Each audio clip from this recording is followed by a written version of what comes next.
சற்று முன் கிடைத்த தகவலின்படி திமுக சார்பில் தற்பொழுது வேட்பாளர் பட்டியல் வெளியிடப்பட்டு உள்ளாட்சி தேர்தலுக்கான வேட்பாளர் பட்டியல் முதற்கட்ட வேட்பாளர் பட்டியல் அறிவிக்கப்பட்டுள்ளது. இது குறித்து பேசுவதற்காக நம்முடைய சேலம் செய்தியாளர் ரியாஸ் அவர்கள் இருக்கிறார். அவரோடு பேசலாம். ரியாஸ், சொல்லுங்க, சேலம் மாநகராட்சியை பொறுத்தவரை தற்பொழுது வேட்பாளர் பட்டியலில் யார் யார் இடம் பெற்றிருக்கிறார்கள், இது குறித்து விரிவா சொல்லுங்க ரியாஸ். வணக்கம் மோகன். அதாவது நேற்று அதிமுக கட்சி தன்னுடைய வேட்பாளர் பட்டியல் வெளியிட்டிருந்தது. இன்று திமுக வேட்பாளர் உள்ளாட்சி தேர்தலில் போட்டியிடும் வேட்பாளர் பட்டியலை வெளியிட்டிருக்காங்க. குறிப்பாக சேலம் மாநகராட்சியில் 60 கோட்டங்களில் போட்டியிடுவதற்கான வேட்பாளர் பட்டியலை வெளியிட்டிருக்காங்க. இதுல 5 தன்னுடைய கூட்டணி கட்சியான காங்கிரசுக்கும் 1 தேசிய முஸ்லீம் லீக் கட்சிக்கும் ஒதுக்கீடு செய்துள்ளது. குறிப்பா இந்த 60 வேட்பாளர்கள்ல குறிப்பா சொல்லப்படும் எப்படி பார்த்தோம்னாக்கா, முக்கியமான, அதாவது சேலம் மாநகராட்சியில முன்னாள் மேயராக இருந்த டாக்டர் ஜி சூடாமணி அவர்களுக்கு மீண்டும் வாய்ப்பு அளிக்கப்பட்டுள்ளது. அதே போலயே திமுகவுடைய மாநகர அவைத் தலைவராக இருக்கக்கூடிய ஸ்ரீ கலையமுதன் அவர்களுக்கு மீண்டும் வாய்ப்பு வழங்கப்பட்டுள்ளது. இதுல 2 பேர்களில் சூடாமணி அவர்களுக்கு மேயர் வேட்பாளருக்கான வாய்ப்புகள் அதிகமாக உள்ளது.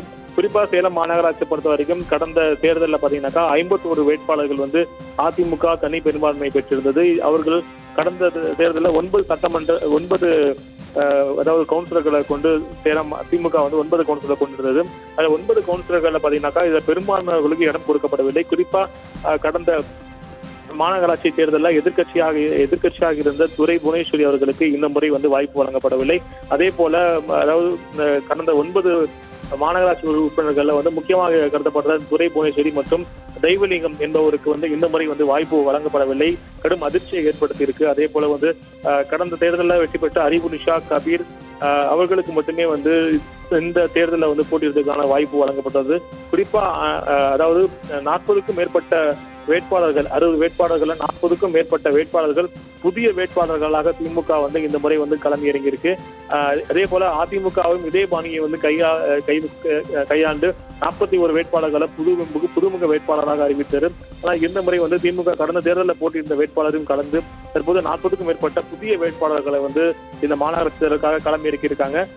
குறிப்பிட்டு சொல்லப்பட்டிருப்பாக்கா, டாக்டர் சூடாமணி சேலம் மாநகராட்சி உருவாக்கப்பட்டு முதல் மேயராக அவர் இருந்தார். தற்போது மீண்டும் அவருடைய கட்சி முன்னோடியாக செயல்பட்டு வந்திருக்கார். அவருக்கு மீண்டும் வாய்ப்பு வழங்கப்பட்டது திமுக மத்தியிலே ஒருவித மகிழ்ச்சி ஏற்படுத்தியிருக்கு. இருந்த போதிலும் பழைய உறுப்பினர்களுக்கு வாய்ப்பு வழங்கப்படாதது திமுகவினருக்கு இடையே ஒருவித வருத்தத்தை ஏற்படுத்தியிருந்தாலும், அதே போல 9வது திமுக 9வது மாமன்ற உறுப்பினராக செயல்பட்ட தெய்வலிங்கம் என்பவருக்கு வாய்ப்பு வழங்கப்படுவதால் அவர் சுயேட்சையாக போட்டியிடுவதாக ஒரு தகவல் கிடைச்சிருக்கு.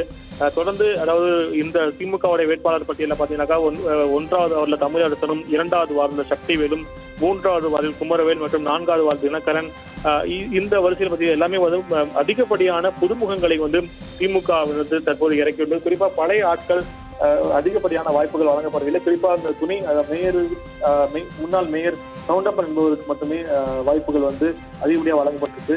கடந்த மாமன்ற உறுப்பினர்கள் 4 3 பேருக்கு மட்டுமே மீண்டும் வாய்ப்பு வழங்கப்பட்டது. மோகன், தகவல்களுக்கு நன்றி.